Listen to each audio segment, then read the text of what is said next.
जी हाँ, आप सबों को चौड़िया पंचायत मुखिया प्रत्याशी राहुल यादव के तरफ से हार्दिक अभिनंदन है।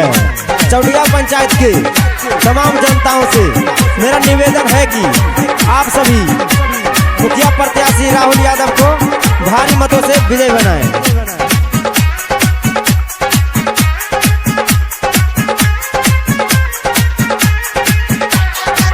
सुनाए चाची ए मोरा चाचा, अब की पंचायत में कम हो अच्छा। सबके ई बतिया बतई ह राहुल जी के मुखिया बनई ह। विजय के माला पहिरई ह राहुल जी के मुखिया बनई ह। सुनाए चाची ए मोरा चाचा, अब की पंचायत में कम हो अच्छा। सबके ई बतिया बतई ह राहुल जी के मुखिया बनई ह। विजय के माला पहिरई ह राहुल जी के मुखिया बनई ह। राहुल यादव जिंदाबाद जिंदाबाद जिंदाबाद, राहुल यादव जिंदाबाद जिंदाबाद जिंदाबाद।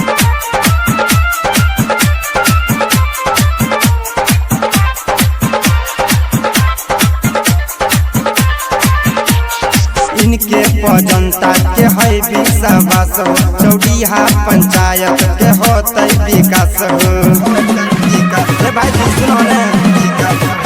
इनके जनता के है विश्वास हो, चौड़िया पंचायत के होते विकास हो।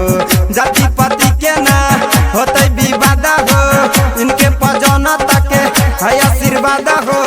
अब की न बतिया भूलई ह राहुल जी के मुखिया बनई ह। फूला के माला पहिरई ह राहुल जी के विजयी बनई ह। आपका मुखिया कैसा हो? राहुल यादव जैसा हो। आपका मुखिया कैसा हो? राहुल यादव जैसा हो। आपका मुखिया कैसा हो? राहुल यादव जैसा हो।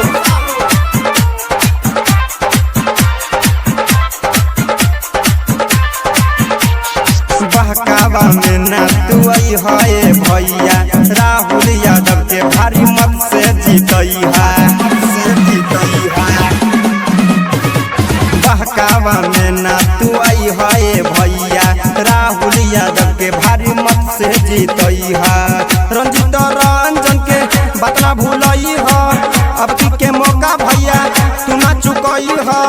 सबके ई बतिया बतई ह राहुल जी के मुखिया बनई ह। फूला के माला पहिरई ह राहुल जी के मुखिया बनई ह। सुनाए चाची ए मोरा चाचा, अब की पंचायत में कम हो अच्छा। सबके ई बतिया बतई ह राहुल जी के मुखिया बनई ह। फूला के माला पहिरई ह राहुल जी के मुखिया बनई ह। सुना कि नहीं सब?